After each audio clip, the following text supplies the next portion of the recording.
Ok. Est-ce que vous entendez bien là? C'est bon? Ouais. Ok.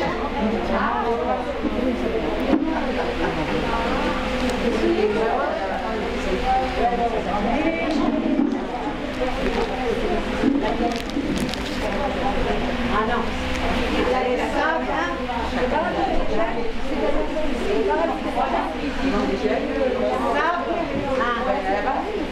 Tourne le micro. Là-bas, Le micro, mais là.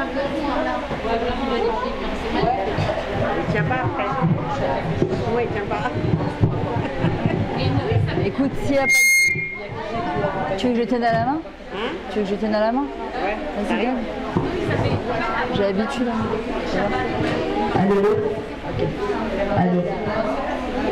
Ok. Ok, alors on va commencer, c'est trop fort là, non? C'est bon? Ok, alors d'abord je voudrais remercier Sabrina de cette organisation, de m'avoir donné le scout de pouvoir faire les Lunishmat Kolet Sassia Bat Tita et veiller au Bezrat Hashem. J'ai demandé à Sabrina quelles étaient les midotes de sa maman. Donc elle m'a dit, entre autres, la tsiout. Elle a rencontré la métapélette de sa maman. Je me prends le truc. Je le sens venir là.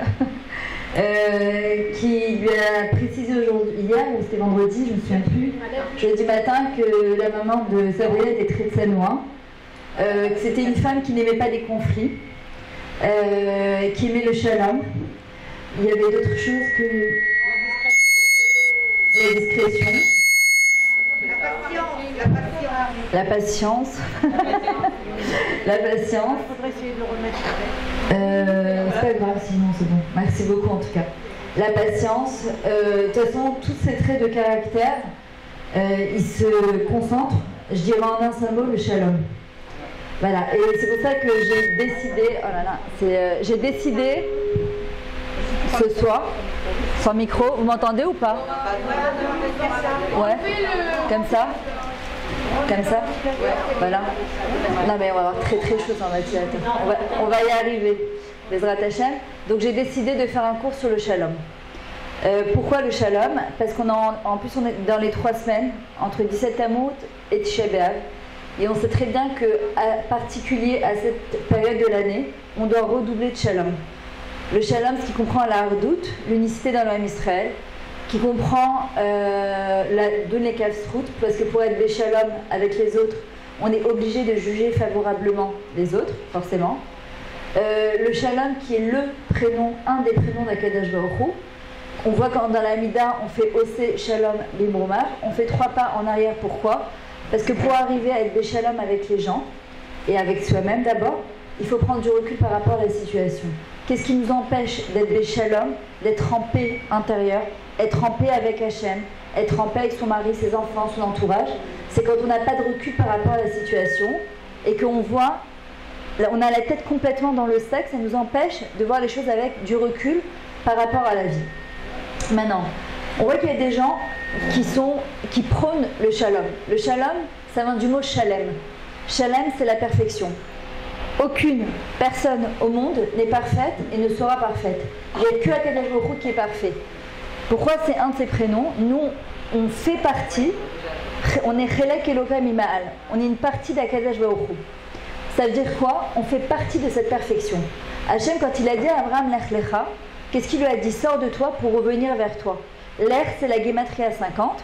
Lecha, c'est Gematria 50. Ça veut dire quoi? Va en direction de la perfection. Hachem ne nous demande pas la perfection. Le monde dans lequel on vit nous impose la perfection.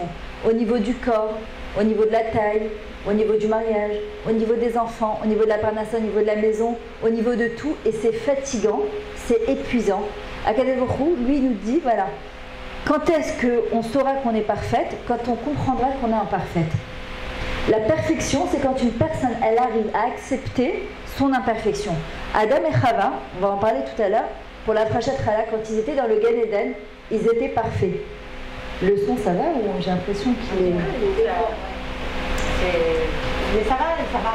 Ça va? Ouais. Adam et Chava, quand ils étaient dans le Gan Eden, on dit qu'ils étaient parfaits avant d'avoir fauté. Ils étaient cool au or, c'était que de la lumière. Quand ils ont fauté, Hachem il a dû leur mettre or, la peau. D'accord? Cette peau qui fait mechitza, qui coupe entre nous et les gens. Et ce qui nous, malheureusement, pousse souvent à juger une personne en fonction de son extériorité, de son or avec un Aïn, au lieu de son or avec un Aleph, c'est-à-dire le or pnimi, cette lumière intérieure que la personne elle a.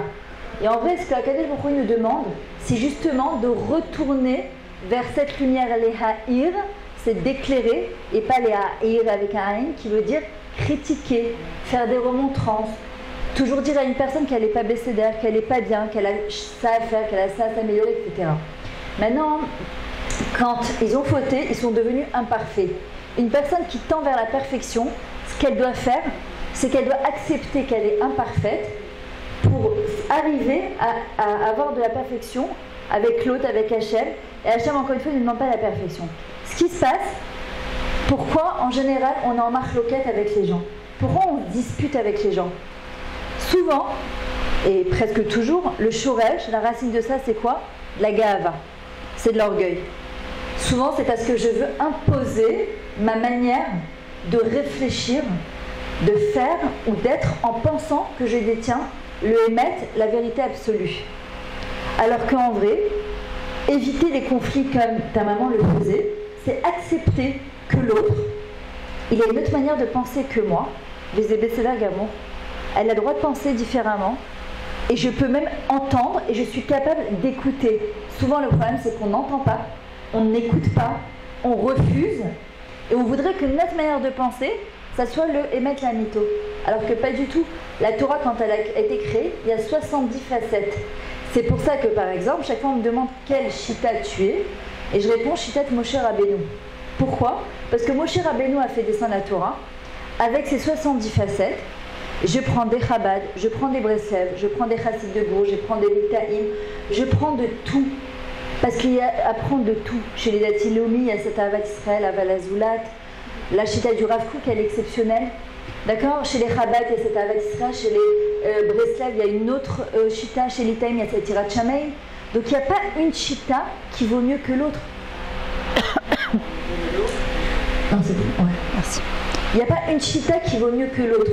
La perfection, c'est accepter que Akadosh Baruch Hu, quand il a créé le Ham Israël, tunisien, marocain, algérien, ashkénaze, et même chez les Marocains, ils se bagarrent pour dire que les Meknésiens, ils sont mieux que les Fessiens, et que les je sais pas quoi, mais on s'en fout. Bémet. Quand tu vois ce qui se passe actuellement, il y a des atraot dans tout le pays, et que les Chayalim, qu'Akadosh Baruch Hu les protège, d'accord, ils sont sur le front. On ne va pas demander, quand on nous demande de prier pour eux, est-ce qu'ils sont tunisiens ou marocains? Qu'est-ce qu'on fait? On prie pour eux, netto, c'est tout, ça ne nous intéresse pas. C'est pas important, c'est pas grave. Et en vrai, Akadosh Baruch Hu, qu'est-ce qu'il a fait? Quand on rentre dans un jardin, qu'est-ce qui fait la beauté du jardin? C'est qu'il y a des arbres de toutes sortes. Il y a des fleurs de toutes sortes, il y a des roses de toutes sortes. Ce qui fait la beauté du Ham Israël, c'est qu'on est toutes différentes. Si on était toutes pareilles, ou qu'on pensait toutes pareilles, à quoi le monde y ressemblerait? Baruch Hashem, on est toutes différentes, je vous observe, on a toutes un visage différent, on a toutes une manière de penser qui est différente, et c'est ça qui fait la beauté du Ham Israël. Pourquoi? Parce que chacun, il va amener son petit grain de sel, et c'est ça qui va faire que chaque fois on dit encore les Juifs, encore les Juifs, encore les Juifs. Dans la réfoua, c'est des Juifs, dans la truc, c'est des Juifs, dans la physique, c'est des Juifs. Akadosh Baruch Hu, il a donné une intelligence particulière. Arriver au Shalom, c'est avoir cette anava, cette humilité que Akadosh Baruch Hu il aime. Hachem, on est elam baolam. Hachem, on ne le voit pas dans le monde. Imaginez s'il était présent, trop présent, on ne pourrait pas tenir, on ne pourrait pas exister. Le mot olam, le monde, c'est du mot elam, disparaître. C'est que dans le fait qu'il ne soit pas là, il nous permet d'exister. Quand est-ce que j'arrive au shalom avec l'autre? Quand je lui permets d'exister, quand je lui permets d'être. J'ai déjà raconté cette histoire plusieurs fois. Il y avait un Australien de 136 ans. 136 ans. Ouais. Il y a eu des journalistes américains qui l'ont suivi pendant 2 semaines, en essayant de comprendre quel était le secret de sa longévité de vie. Au bout de 2 semaines, ils se sont rendus compte qu'il n'avait strictement rien de particulier. Il mangeait ni bio, ni organique, il n'y avait pas d'écologie, il n'y avait rien du tout de tout ça. Parce qu'aujourd'hui, tout est cancéreux, hein. Les électrons, l'aluminium, les crèmes, les parfums. Il vaut mieux rester comme Michael Jackson dans une bulle, on sort plus, au moins c'est mieux. Genre, tu utilises un truc, on te dit fais attention, c'est cancéreux. Ah, les trucs amides, là, les rouges à lèvres de 24 heures, c'est cancéreux. On arrête de vivre. Je crois que ce qui est cancéreux, ce sont, Shalom, de trop penser, que Dieu préserve à ça aussi. Ça veut pas dire qu'il ne faut pas faire attention, évidemment. Et ils l'ont suivi pendant 2 semaines, et rien de particulier. Il se levait le matin, il allait faire paître sous les moutons, il revenait, il mangeait, il dormait, il se douchait, ce malin. C'est bon? Merci. Non, justement, parce que je suis en train de faire un Facebook. Ah non. Ah, super. Et c'est trop long en vrai. Merci. Super. Merci. Et ils l'ont attrapé, il sort de la maison et d'un coup il voit toute cette panoplie de journalistes et il leur dit mais qu'est-ce que vous faites là? Alors il dit bon, on veut savoir c'est quoi ton secret, ça fait 2 semaines qu'on t'épie pour savoir c'est quoi ton secret. Elle dit ah dommage, je travaille à Hamalazman, pourquoi vous ne m'avez pas demandé directement, je vous aurais répondu. Alors il dit alors c'est quoi, ils sont là le scoop de l'année? Puis il dit ben c'est simple, je me suis jamais pris la tête avec qui que ce soit. Quand je me prenais la tête avec ma femme, je lui disais tu sais quoi chérie, t'as raison. Mais pas t'as raison, t'as raison. T'as raison, tais-toi, tu m'as saoulé. Ça c'est horrible, ça c'est dénigrant. T'as raison dans le sens, tu sais quoi? Moi j'ai un ordre de priorité dans ma vie. J'ai pas envie de me prendre la tête pour des ch'touillottes. Et les gens en général qui ont des grands projets de vie, ils n'ont pas le temps de s'arrêter pour des bêtises. Les gens qui ont des grands projets de vie, ils prennent pour des choses qui sont plus belles, qui sont plus vraies. Les gens qui n'ont rien à faire de leur vie, je vous dis honnêtement, je vois les gens qui ils se lèvent, ils tuent le temps. Eh bien, elle m'a dit, elle m'a pas invité, elle m'a pas truqué, elle m'a pas fait. Les gens qui ont des grands projets de vie, ils n'ont pas le temps de s'arrêter pour des ch'touillottes. Et en vrai, on est une partie d'Akadosh Baruch Hu. Akadosh Baruch Hu, ce qu'il attend, c'est qu'on amène le shalom. Mais pour ça, il faut d'abord être béchalom avec soi-même. Je ne peux être en shalom avec les autres que si je suis en shalom avec moi-même. C'est quoi être en shalom avec soi-même? Qui est une harmonie entre son corps et sa neshama. Pas je fais une chose et à l'intérieur je suis tiraillée parce que je me dis c'est pas ce que je devrais faire. Je suis tiraillée entre mon corps et ma neshama. C'est qu'il y a une harmonie à l'intérieur de ce que je fais. Dans mon couple, avec mes enfants, dans ma Torah, avec Akadosh Baruch Hu, dans mon aliyah. Quand je suis en harmonie avec moi-même, j'arrive à cette espèce de shlemut parce que chaque personne. Merci. On le fera tout à l'heure au moins la frachette là. Quand je suis en shlemut avec moi-même, j'arrive forcément à être en shalom avec les autres. La seule différence entre la Gola et la Géoula, parce que toute cette période entre Tisset Tammuz et Tisha B'Av, on doit redoubler de shalom Badadav Lachavero. La vraie preuve d'amour pour Akadosh Baruch Hu, c'est comment je me comporte avec ses enfants. Je peux être la plus grande des tzadékettes avec Hachem. Faire ma tfila, les halachot, avoir 30 kissous sur la tête. La manière où j'ai prouvé mon amour envers Hachem, c'est la manière dont je vais me comporter avec les enfants d'Hachem. Si j'ai tendance à juger chaque fois que je vois une personne, et je me dis, oh là là, comment elle est habillée celle-là, oh là là, comment elle fait son Shabbat, oh là là, qu'est-ce qu'elle fait du Lachon Hara, oh là là. Hachem me dit, attends, je comprends pas. C'est comme maintenant quelqu'un qui vient et qui dit toute la journée, oh, j'ai vu la fille Miriam Etoudi, elle est habillée comme ça, j'ai vu le fils de Miriam Etoudi, il est habillé comme ça, j'ai vu, à la fin, elle dit, oh là là, Miriam, j'adore tes cours. T'adores mes cours et que tu par derrière, tu me ta. Je sais pas, il y a quelque chose qui va pas. Il n'y a pas de shlemut, il n'y a pas d'unicité dans ce que tu dis, il y a quelque chose qui manque, il n'y a pas d'entité. Akadosh Baruch Hu, il dit pareil. Votre vraie preuve d'amour envers moi, c'est ce qu'il nous dit Hachem, c'est la manière dont je me comporte avec les enfants d'Hachem. D'être capable de voir au-delà de ce que mon œil, il observe. C'était la faute des Meraglim. Qu'est-ce qu'ils ont fait les Meraglim? Ils ont mal jugé la situation. Ils ont mal interprété la situation. Donc forcément, qu'est-ce qu'ils ont fait? Ils sont revenus et ils ont découragé l'homme Israël de monter en Israël en disant comment Hachem nous a fait sortir d'Égypte pour entrer dans une terre qui mange ses habitants. Kadosh Baruch Hu dit ça, c'est votre interprétation. Comment on arrive à la shlemut, au shalom, justement, c'est quand on va se casser la tête à juger les kav zechut. C'est-à-dire que naturellement, chez l'homme, chez l'être humain, il a tendance à juger très rapidement de manière négative. C'est notre nature. Nous, c'est quoi notre travail? C'est que de justement, pour reconstruire le Beth Amikdash, Yerushalayim, c'est quoi? Shalem, ça vient du mot la shlemut. Il faut qu'il y ait une unicité entre nous. Alors parfois tu vas dire, attends, c'est tellement compliqué de changer le monde. Hachem il dit change ton monde à toi. Quand tu changeras ton monde à toi, tu changeras le monde. Akadosh Baruch Hu, il ne m'a pas demandé de changer le monde. Il m'a demandé de changer mon olam pnimi, mon monde intérieur à moi. Quand forcément je change mon monde à moi, je vais changer, je vais avoir un impact sur le monde entier. On n'a pas l'impression, parce qu'on a l'impression d'être un petit grain de sable parmi des milliards de grains de sable. Hachem il dit oui, mais tu es importante pour moi. Et j'ai besoin de toi, comme j'ai besoin de toi, comme j'ai besoin de toi, comme j'ai besoin de chaque juif, chaque être humain, chaque créature qui est sur terre, j'en ai besoin. Maintenant, chez nous, on a l'habitude, chez nous, dans le Ham Israël, de dire toujours shalom. Shabbat, shalom. Qu'est-ce qu'on souhaite à une personne quand on lui dit Shabbat, shalom? On est en train de lui dire quelque part, je te souhaite d'avoir de la sérénité intérieure. Je te souhaite d'avoir la shlemut, d'avoir une harmonie à l'intérieur de ta maison, à l'intérieur de ton corps, de ton être, de ton essence. Quand on dit à une personne shalom le matin, surtout en Israël, alors ici ça va être beaucoup Boker tov achi, ma shlomer, ma inyanim, ma kol beseder. D'accord? Mais en vrai, quand on dit shalom à quelqu'un, qu'est-ce qu'on lui dit? Je te souhaite, Bezrat Hashem, d'avoir toutes les brachot qui vont t'amener à la shlemut.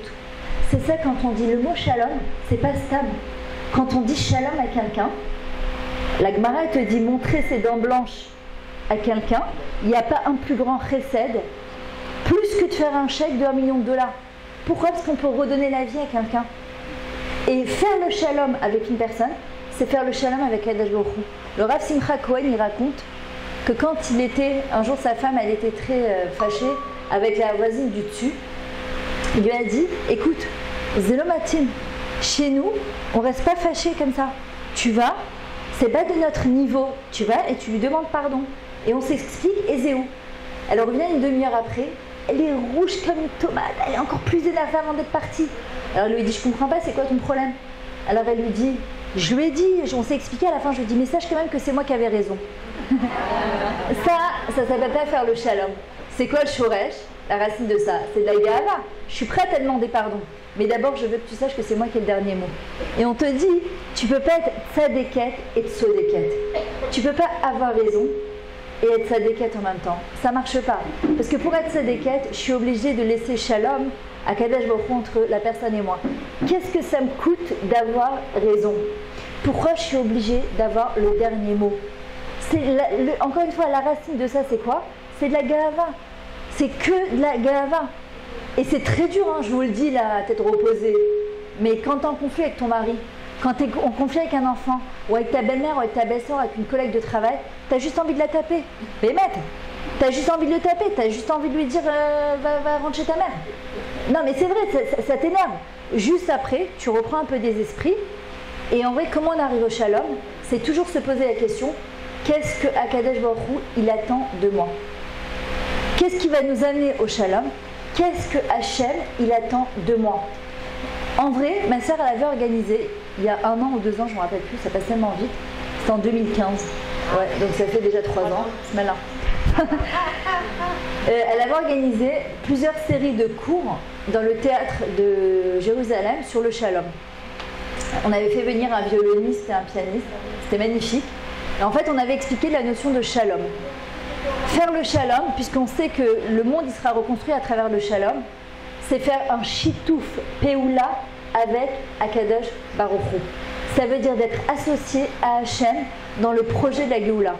Celles qui sont sur mon WhatsApp, elles peuvent voir tous les jours. Ça fait déjà 10 jours. J'envoie un statut tous les jours, nouveau, de 30 secondes. Je leur dis voilà, on va travailler. Ah, c'est pour ça. C'est pour ça, j'aime bien. Ah, c'est 30 secondes. C'est court. Comme on dit, c'est Katsar Veyachar Laïnian. C'est tout court.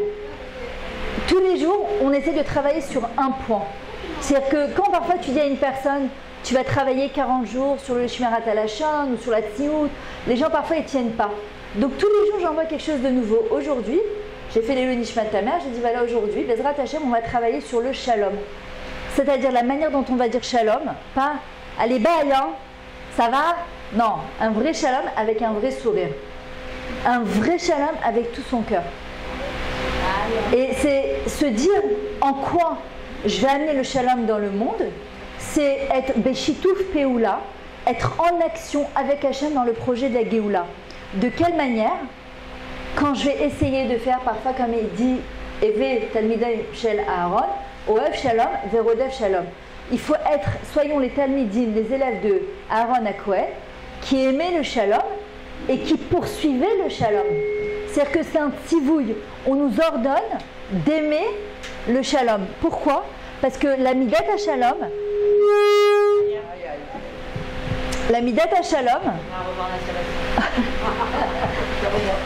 c'est pas la nature de l'être humain. Quand Hachem il a voulu créer l'homme, la Midat HaShalom elle s'est interposée, elle a dit à Hachem, laisse tomber, les êtres humains adorent se fâcher, adorent se disputer, ça ne marchera pas. C'est quoi Eve Talmidim Shel Aaron, Hoev Shalom, comme Ve'aftat Hashem Elokecha, tu aimeras Hachem, Ve'afta l'Eracha Kamocha, tu aimeras ton prochain. C'est un tzivouille, c'est une ordonnance. On nous oblige à aimer le Shalom. Tu ne peux pas obliger quelqu'un à aimer quelqu'un que tu ne supportes pas. Akadosh Baruch Hu il dit si justement, parce qu'il y a 7 milliards d'êtres humains sur Terre.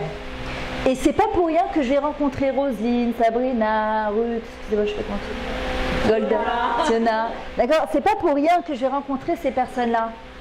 C'est pas pour rien. Et s'il y a une personne parmi vous qui m'énerve, Chaz Shalom, c'est que j'ai un travail de l'intérieur à faire pour arriver à une shlemout de l'intérieur. Et n'essayant pas, justement, de faire exactement le contraire qu'on fait en général, c'est de dire à l'autre, Ata lo beseder. Tu es tordu et tu dois changer. Non. J'ai quelque chose qui me gêne. Comment je vais arriver à cette shlemout de l'intérieur? En se posant la question, encore une fois, qu'est-ce qu'Hachem attend de moi? Pourquoi il m'a mis dans cette situation? C'est ce qu'on appelle participer au projet de la Géoula.